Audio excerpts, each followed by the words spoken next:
வணக்கம் நேயர்களே, ஸ்ரீ குபேரன் டிவி நேயர்கள் லக்ஷ்மணா அன்பு வணக்கங்கள். இப்போ நம்ம பார்க்க போகிறது வார ராசி பலன் 20ஆம் தேதியிலேருந்து 26ஆம் தேதி வரை எப்படி இருக்க போகுது. ஸோ இந்த வாட்டி வந்து பார்த்திங்கன்னா டிப் ஆஃப் த வீக் இருக்குது, மறக்காமல் பாருங்கள். அது மட்டும் இல்லாமல் எப்போதுமே ராசி பலன் பார்க்கும்போது ராசிக்கு பார்க்குறத விட லக்னத்துக்கு பார்க்குறது ரொம்ப பர்ஃபெக்டாக இருக்கும். அதுவும் வந்து லக்னம்ங்கிறது ஒன்றும் இல்லைங்க, உங்கள் ராசி சக்கரத்தில் வந்து சந்திரன் இருக்கிற ராசியாகும், உங்கள் ராசி கட்டத்திலே லான்னு போட்டிருக்கும், அதுதான் லக்னம். ஸோ இப்போ உதாரணத்துக்கு வந்து என்னுடைய லக்னம் வந்து மகர லக்னம், ரிச்சிக ராசின்னு வச்சுப்போமே. அப்போ நான் வந்து ராசி பலன் பார்க்கும்போது மகர ராசிக்கு என்ன பலன் வருதோ அதை பார்த்தோம்னா பர்ஃபெக்டாக இருக்கும், அது 90% நல்லாவே வருங்க. ஸோ அதே நேரத்தில் வந்து இன்னும் அட்வான்ஸாக போகணுன்னா என்ன தசை புத்தி அந்தரம் அப்படின்னு ஒன்று இருக்குங்க. ஸோ எங்களுக்கு வந்து என்ன தசை புத்தி அந்தரம் நடக்குதுங்கிறத தெரிஞ்சுக்கிட்டு அதை எழுதி வச்சுக்கோங்க. ஸோ அதை வந்து நம்ம சொல்லுவோம், ராசி பலன் சொல்லும்போது இந்த தசை புத்தி அந்தரம் நடக்கணும், இந்த மாதிரி இருக்கணும். நீங்கள் அதையும் இதையும் கம்பைன் பண்ணி பார்க்கும்போது பர்ஃபெக்டாக வந்து உங்களுக்கு மேட்ச் ஆகுன்றதான் உண்மையான விஷயம். ஸோ கண்டிப்பாக ஃபாலோ பண்ணுங்கள். டிப் ஆஃப் த வீக் பார்க்க மறந்துடாதீங்க. கன்னிராசி. ஸோ கன்னிராசிக்கு வந்து உங்களது 10ஆம் அதிபதி மற்றும் ராசி அதிபதி வந்து 5ல் இருக்குது. ஸோ இதில் வந்து பார்த்தீங்கன்னா நல்லாயிருக்கும். ஸோ ஜென்ரலாக வந்து ஒரு ராசி அதிபதி 5ல் இருக்கும்போது ஒரு திரிகோணத்தில் இருக்கிறது ரொம்ப நல்ல விஷயந்தான். பட் இருந்தாலும் தொழில் ரீதியான விஷயங்கள் வந்து ரொம்ப கவனமாக இருக்கணும். ஏன்னா வந்து 10க்கு 5ங்கிறது 8ஆம் இடம்னு சொல்லுவோம். ஸோ அதனால் வந்து கொஞ்சம் வந்து கவனம் தேவை. கொடுக்கல் வாங்கல், இன்வெஸ்ட்மெண்ட், இந்த மாதிரி விஷயங்கள் வந்து தொழிலில் இருக்கும் ரொம்ப கவனமாக இருக்கணும். அதுவும் யார் ரொம்ப கவனமாக இருக்கணும் அப்படின்போது நீங்கள் வந்து கன்னி லக்னமாக இருந்து புதன் தசை புத்தி அந்தரம் நடக்கிறவங்க ரொம்ப கவனமாக இருக்க வேண்டிய ஒரு காலகட்டங்கள் தான். ஸோ 2ஆம் அதிபதியான சுக்கிரன். ஸோ 2ஆம் அதிபதியான சுக்கிரன் வந்து உங்களுக்கு வந்து 7 இருக்கிறார். ஸோ 2 மற்றும் 9ஆம் அதிபதியான சுக்கிரன் வந்து உங்களுக்கு வந்து 7 இருக்கும்போது பெரும் பணம். ஸோ குடும்பத்துக்கு தேவையான ஒரு பெரும் பணம், குடும்பத்துக்கு வர வேண்டிய ஒரு பெரும் பணம் வருவதற்கான வாய்ப்புலாம் ரொம்ப சிறப்பாக இருக்குது. அதுவும் வெளிநாட்டில் இருக்கிறவங்களுக்குலாம் வந்து ஒரு பெரும் பணம் வருவதற்கான வாய்ப்பு, மனைவி சைடில் இருந்தோ இல்லை ஒரு பார்ட்னர்ஸ் கிட்டே இருந்தோ ஒரு பெரும் பணம் வருவதற்கான வாய்ப்புலாம் ரொம்ப சிறப்பாக இருக்குது. அப்பாவுடைய சொத்துக்கள், ரொம்ப நாளாக வந்து எங்கள் அப்பாவுடைய சொத்துக்கள் வரணும், அப்பாவுடைய சொத்து ரீதியான விஷயங்கள் வரணும், ஒரு பெரிய லெவலில் வந்து ஃபாரின்லேருந்து எனக்கு ஒரு ஃபண்டு வரணும், ஒரு ஃபாரின்லேருந்து வரணும், அதே மாதிரி வெளிநாட்டில் இருக்கணும், பெரும் பணம் வருவதற்கான வாய்ப்புகள்லாம் ரொம்ப அற்புதமாக இருக்குது. ஸோ இது யாருக்கு நடக்கும் அப்படின்போது கன்னி லக்னமாக இருந்து சுக்கிர திசை புத்தி அந்தரம் நடக்கிறவங்களுக்கு இந்த மாதிரி விஷயங்கள் ஒரு பெரும் பணம் வருவதற்கான வாய்ப்புலாம் ரொம்ப நல்லா இருக்குது. யூட்டிலைஸ் பண்ணிக்கிங்க, ஓகேங்களா. 3 மற்றும் 8ஆம் அதிபதியான செவ்வாய் வந்து உங்களுக்கு வந்து 9ல் இருக்குது. ஸோ இது வந்து என்ன ஆகும்னா உங்களுக்கு வந்து என்ன மாதிரி விஷயங்களை பண்ணும் அப்படின்போது இது வந்து அப்பா சம்மந்தமான விஷயங்கள், பூர்வீக சம்மந்தமான விஷயங்கள் ஒரு ஸ்ட்ரெஸ்ஸை உருவாக்கும், ஒரு எமோஷனை உருவாக்கும்.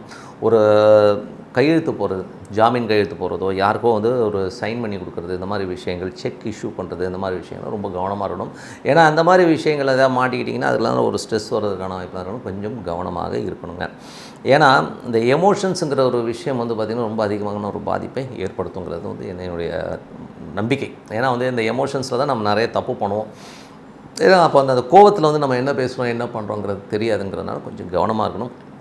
அதுவும் வந்து பார்த்திங்கன்னா வெளிநாட்டில் இருக்கவங்களுக்கு வந்து கொஞ்சம் எமோஷன்ஸ் ஜாஸ்தி. இது யார் மேஜராக பாதிக்கணும் போது உங்களுக்கு வந்து கன்னி லக்னமாக இருந்து செவ்வாய் திசை புத்தி அந்தரம் நடக்கிறவங்க ரொம்ப கவனமாக இருக்க வேண்டிய ஒரு காலகட்டங்கள் தாங்க.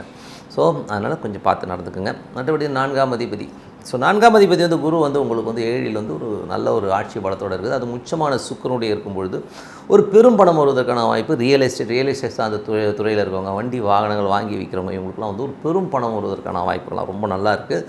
அதுவும் வந்து பார்த்திங்கன்னா உங்களுக்கு வந்து பணங்கிறது வந்து எந்த லெவலில் வருதுன்னா, பார்ட்னர்ஸ் ஏதாச்சும் ஒரு இன்வெஸ்ட்மெண்ட்டுக்கு ஒரு பெரிய பார்ட்னர் எதிர்பார்க்குறீங்க, உடனே வந்து கிடைக்கிறதுக்கான வாய்ப்புகள், வியாபாரம்லாம் வந்து நீங்கள் நினைச்சது ஒரு பெரிய லெவலில் நடப்பதற்கான வாய்ப்புலாம் ரொம்ப நல்லா இருக்குது. ஸோ இது வந்து யாருக்கு மேஜராக நடக்கும்னா கன்னி லக்னமாக இருந்து குரு திசை புத்தி அந்த நடக்கும், ஒரு பெரும் பணம் பாக்கெட்டை நிரப்புவதற்கான வாய்ப்புலாம் ரொம்ப நல்லா இருக்குது.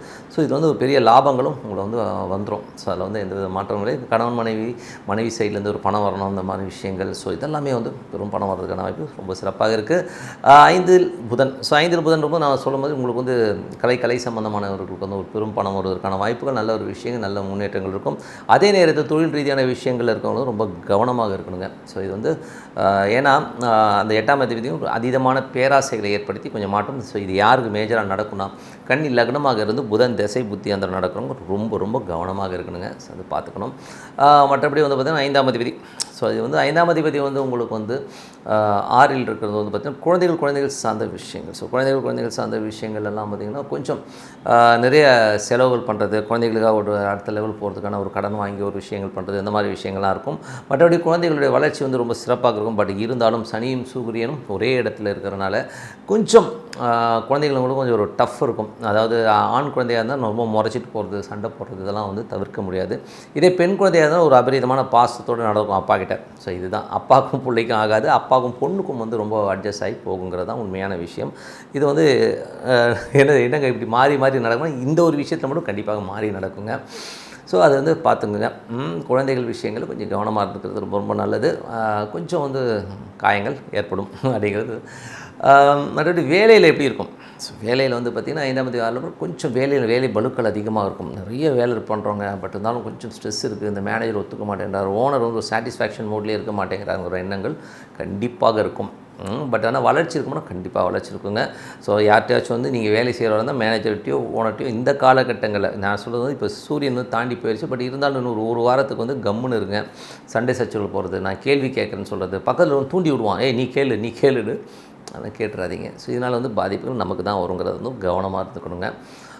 மற்றபடி வந்து 7 வந்து குரு சுக்கிரன் நம்ம முதலே சொன்ன பார்ட்னர்ஷிப் சம்மந்தமான விஷயம், பெரும் பணம் வருவதற்கான வாய்ப்புகள், மனைவியால் ஒரு பெரும் பணம் வருவதற்கான வாய்ப்புலாம் ரொம்ப சிறப்பாக இருக்குது. 8 வந்து ராகு. ஸோ 8 ராகு வந்து பார்த்திங்கன்னா உங்களுக்கு வந்து 7ஆம் அதிபதியுடைய சாரத்தில் போகிறதுனால ஒரு பெரும் பணம் வருவதற்கான வாய்ப்புகள், எதிர்ப்புகள்லாம் வந்து நீங்கி நல்ல ஒரு விஷயங்கள் நடப்பதற்கான வாய்ப்புகளும் ரொம்ப நல்லா இருக்குது. ஏன்னா வந்து ஒரு 8க்கு 7 வந்து ஒரு கிரகம் இருக்கும்போது கண்டிப்பாக வந்து அந்த 8உடைய வேலையை பண்ணாது. ஸோ அதனால் வந்து ஒரு பெரும் பணம் வருவதற்கான வாய்ப்புலாம் இருக்குது. இது யாருக்கு நடக்கணும் போது கன்னி லக்னமாக இருந்து ராகு திசை புத்தி அந்த நடக்கணும் ஒரு பெரும் பணம் வருவதற்கான வாய்ப்புலாம் ரொம்ப சிறப்பாக இருக்குது. மறுபடியும் 9ஆம் அதிபதி. ஸோ 8ஆம் அதிபதி 9ல் இருக்கும்போது அப்பா சம்மந்தமான விஷயங்கள் ரொம்ப கவனமாக இருக்கணும். வெளிநாட்டில் இருக்கிறவங்க கொஞ்சம் சின்ன ஸ்ட்ரெஸ் வந்து போகிறதுக்கான வாய்ப்புலாம் நிறைய இருக்குது.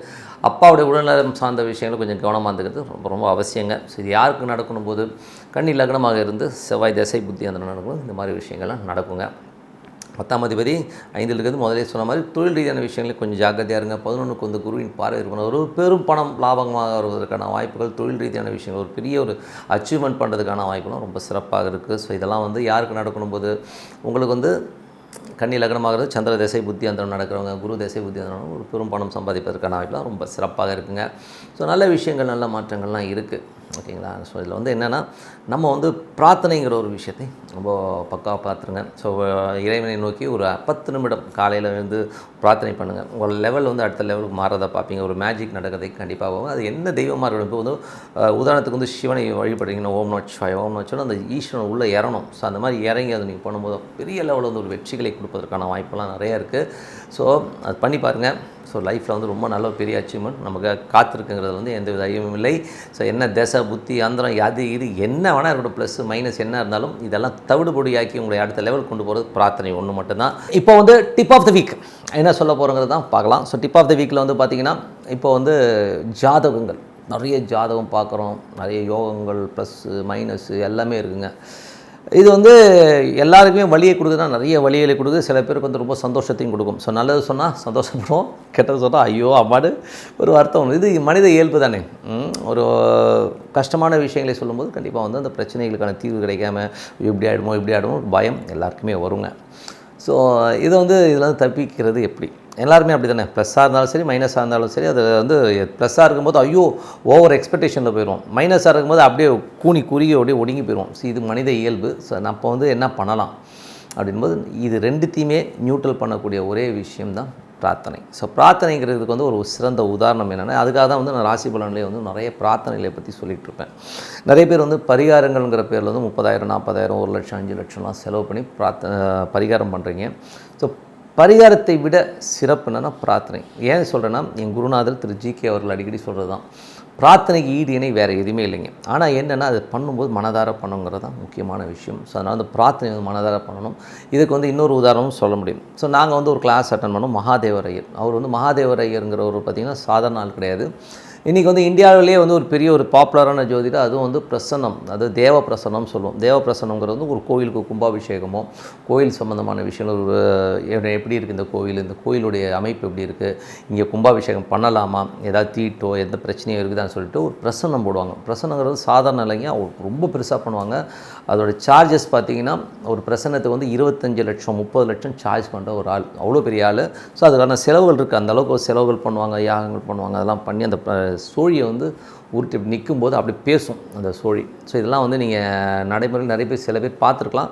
பட் அது வந்து அவ்வளோ பர்ஃபெக்டாக இருக்கும். ஸோ அது கோயிலுடைய வரலாறே சொல்லும் அந்த பிரசன்னங்கிறது. அது வந்து தேவ பிரசன்னம் இருக்குது, நிறைய பிரசன்ன வகைகள் இருக்குது. இந்த கோயில் பிரசன்னத்தில் வந்து பார்த்திங்கன்னா கோயிலை வந்து அவ்வளோ பக்காவாக க்ளீன் பண்ணி அந்த பூ புஷ்பங்கள்லாம் போட்டு எல்லாம் பண்ணி அந்த பிரசன்னத்தில் அப்படி நிற்க வைக்கும்போது அந்த கோயில் ஸ்தல வரலாறு, ஸோ அங்கே என்னென்ன தப்பு நடந்தது, அப்புறம் என்ன மாதிரி விஷயங்கள்லாம் நடந்ததுலாம் வந்து அப்படியே லைனாக வந்து போர்ட்ரேட் பண்ணுவாங்க. அந்த சிலை எப்படி இருக்குது, அதாவது அந்த 3ஆம் பாவம் D3ங்கிற ஒரு திரைக்கணத்தை வச்சு வந்து சிலை எப்படி இருந்தது, சிலை வந்து பின்னம் இருக்கா, அந்த சிலையை மாற்றணுமா, கும்பம் எப்படி இருக்குதுன்னு எல்லாம் அந்த டோட்டல் ஹிஸ்ட்ரி ஆஃப் த கோயில், அதோடைய அமைப்பு, ஜியாகிரபிக்கல் எல்லாமே சொல்கிறது தான் அந்த பிரசனம். அவ்வளோ பர்ஃபெக்டாக இருக்கும்.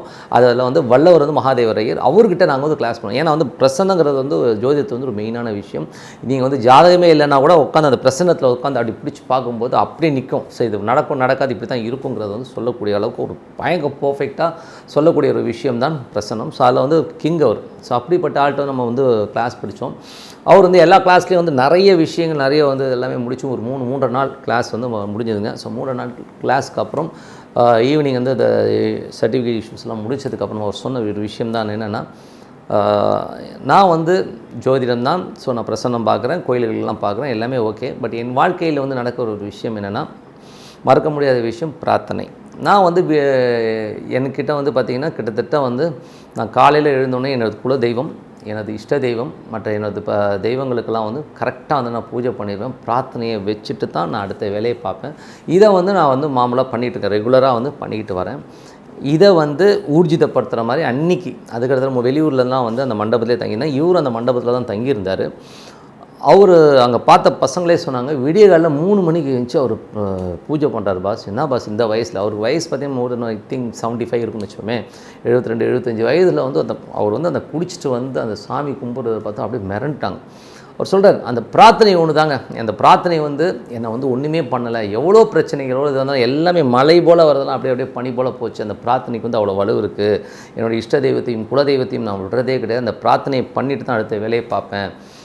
அதனால தான் பார்த்தீங்கன்னா என் ஜாதக பிரகாரம் எத்தனையோ வந்து ஜென்மகுரு வந்திருக்கு, 7.5 சனி வந்திருக்கு, அஷ்டம சனி வந்திருக்கு, ஏகப்பட்ட விஷயங்கள் நம்ம சொல்கிற ஜோதிடத்தை சொல்கிற எல்லா விஷயமும் வந்தாலும் எதுவுமே என்னை எஃபெக்ட் பண்ணல. அதனால் வந்து நான் சொல்ல வர்றது என்னென்னா பிரார்த்தனை. ஸோ பிரார்த்தனையை வந்து டெய்லி, அதாவது இருக்குது இல்லை கஷ்டம் வந்தால் தான் சாமிக்கிட்ட போகணும் அப்படிலாம் கிடையாதுங்க. மனசார அந்த பிரார்த்தனையை வந்து இறைவன்ட்டு, அது ஒரே இறைவன் ஓகேங்களா, ஒரு குலதெய்வம் ஒரு இஷ்ட தெய்வத்தை வச்சு பிடிச்சிட்டு போங்க.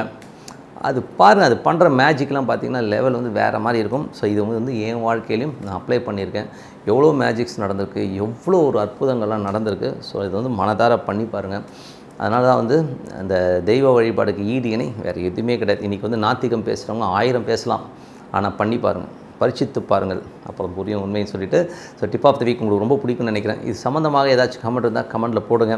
ஏதாச்சும் டிப் இருந்தால் நீங்கள் சொல்லுங்கள், அது சம்மந்தமாகவும் பேசுவோம்னு சொல்லிவிட்டு உங்களது விடைபெறுவது உங்கள் லக்ஷ்மி நாராயணன். நன்றி, வணக்கம். ஸ்ரீ குபேரன் டிவியை பார்த்தமைக்கு நன்றிகள். மேலும் இது போன்ற தகவல்களை தெரிந்து கொள்ள ஸ்ரீ குபேரன் டிவியை சப்ஸ்கிரைப் செய்யுங்கள். மறக்காமல் பெல் ஐக்கானை கிளிக் செய்யுங்கள்.